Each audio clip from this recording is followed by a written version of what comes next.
की खबर आई है कि मीनाक्षी नटराजन जी का राज्यसभा का जो नामांकन था एज अ कांग्रेस कैंडिडेट निरस्त कर दिया गया है। मैंने तो पेपर्स जांच किए हैं। ये अब केस वोट चोरी का नहीं है, ये अब केस है सीट चोरी का। खुलेआम प्रजातंत्र के साथ डाका हुआ है। अब आप कहेंगे कैसे?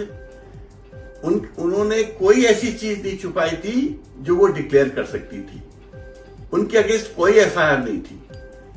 उनको एक बात नोटिस मिला था कोर्ट से, section 223 of the new CrPC, कि आप जवाब दीजिए कि एप्लीकेंट कहता है कि आपको और दूसरे लोगों को 10 करोड़ रुपए का मुआवजा देना चाहिए।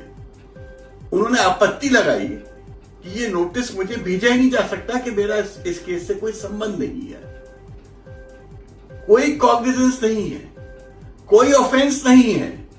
तो कौन सी चीज वो डिक्लेयर कर सकती थी एज एन एफआईआर और a court cognizance? Mainly because किसी को कोर्ट नोटिस भेज देती है mechanically is not a case. बिना किसी केस के, बिना किसी प्रकरण के एक ऐसा अनहोनी स्थिति बना दी है रिटर्निंग ऑफिसर भोपाल ने या विधानसभा ने कि एक नेशनल पार्टी के जीते हुए कैंडिडेट को हरा दिया। ये बहुत ही दुखद है। ये प्रजातंत्र की हत्या है और हमको पता है कि इसके अगेंस्ट चुनाव याचिका लगाई जाती है। बट स्पेशल सर्कमस्टांसेस में मैं अपनी पार्टी को एडवाइस करूंगा कि हमको सुप्रीम कोर्ट जाना चाहिए, इनको बेनकाब करना चाहिए, इनको एक्सपोज करना चाहिए, क्योंकि अगर प्रजातंत्र में इस प्रकार से नॉमिनेशंस का रिजेक्शन का सिलसिला चलता रहा तो इस देश में कोई प्रजातंत्र नहीं रह जाएगा। ये एक प्रकार से प्रजातंत्र का, डेमोक्रेसी का अंत है। जय हिंद। कि एकजुटता थी हमारे विधायकों में, बीजेपी के विधायकों में भी हड़बड़ थी। रिजल्ट चुनाव आते तो हम बार बार कह रहे थे अकल्पनीय ऐसे रिजल्ट आएंगे कि भारतीय जनता पार्टी की बुद्धि ठिकाने कर देंगे। मेरे बयान में था जो हरीश चौधरी जी ने कहा कि जो फॉर्म में उसमें लीगल नोटिस के डिक्लेरेशन का कोई प्रोविजन ही नहीं है। ये फॉर्म आप देखोगे तो उसमें इस बात की सत्यता आप पाओगे। फिर आदरणीय धनोपिया जी ने कहा कि एटीट्यूड इस तरीके का था कि उनको क्राइम करना था। आदरणीय गुप्ता जी ने कहा कि जिस तरीके से हमने सारे जो साक्ष्य दिए, उनके आर्ग्यूमेंट के बाद जो कानून की बातें की उस पर गौर ही नहीं किया गया। और सबसे बड़ी बात, राहुल कोठारी की शिकायत, न वो वोटर है न किसी भी प्रक्रिया में उस पूरे चुनाव से जुड़ा हुआ है। उसके बाद एक लाइन से लिखा गया कि केवट की जी की वो हाथ से लिखा गया, जो हमें एविडेंस दिए विद सील, उसमें वो पहले नहीं था, वो एविडेंस है हमारे पास, पब्लिक डोमेन में डालेंगे। तो कुल मिलाकर पूरी स्क्रिप्ट 3, 4, 5 मंत्री, पूरी सरकार भारत निर्वाचन आयोग को डिक्टेट कर रहे थे। जो आरोप बैठा है उसको एक तरह से निर्देशित कर रहे थे। कांग्रेस पार्टी पूरी ताकत से ये देश के संविधान की लड़ाई देश की जनता के साथ, आपके साथ मिलकर लड़ना चाहती है।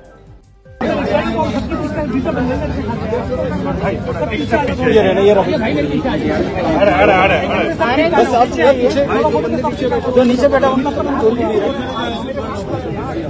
सब लोगों को बार बार सूचित किया जा रहा है कि आप लोग रास्ते में मत बैठे। यहाँ पर धारा 163 लागू है। यहाँ पर कोई भी बिना अनुमति के धरना प्रदर्शन करना की अनुमति नहीं है।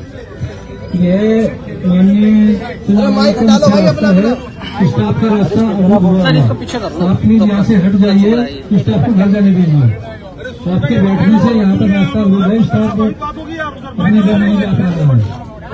आपसे बार बार गुजारिश की जा रही है कि आप लोग यहाँ से हटिए प्लीज, रास्ते खाली करिए, स्टाफ को घर जाने दीजिए। थोड़ा पीछे आना, वेरो नक्शल थोड़ा पीछे आना। रिकॉर्ड में आ गया।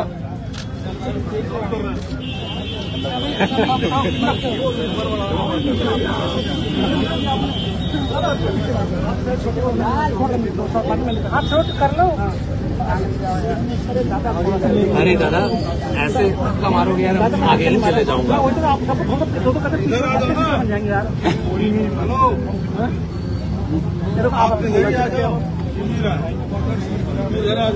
आ रहा हूँ भाई मैं थोड़ा आएगा तो मैं ये करूँगा। ले मेरे सर फंसा हुआ है, देखिए क्या कर रहे हो, ये क्या कर रहे हो आप यार, धक्का क्यों मार रहे हो भाई? सर फिर हम ताकत लगाएंगे और कुछ नहीं होगा, हम नहीं लगा रहे, हम मजबूरी में हम आपके साथ ही खड़े हैं।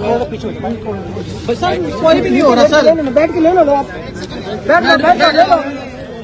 चिल्लाते जा रहे आपका कैमरा मेरे फ्रेम में आ रहा है भाई। लो क्या बोल रहे हैं?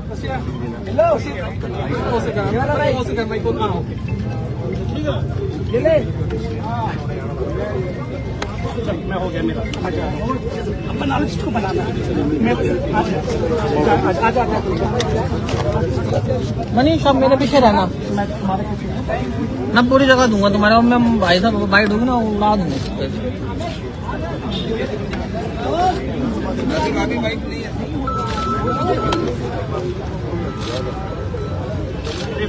माइक लगा लेना सर,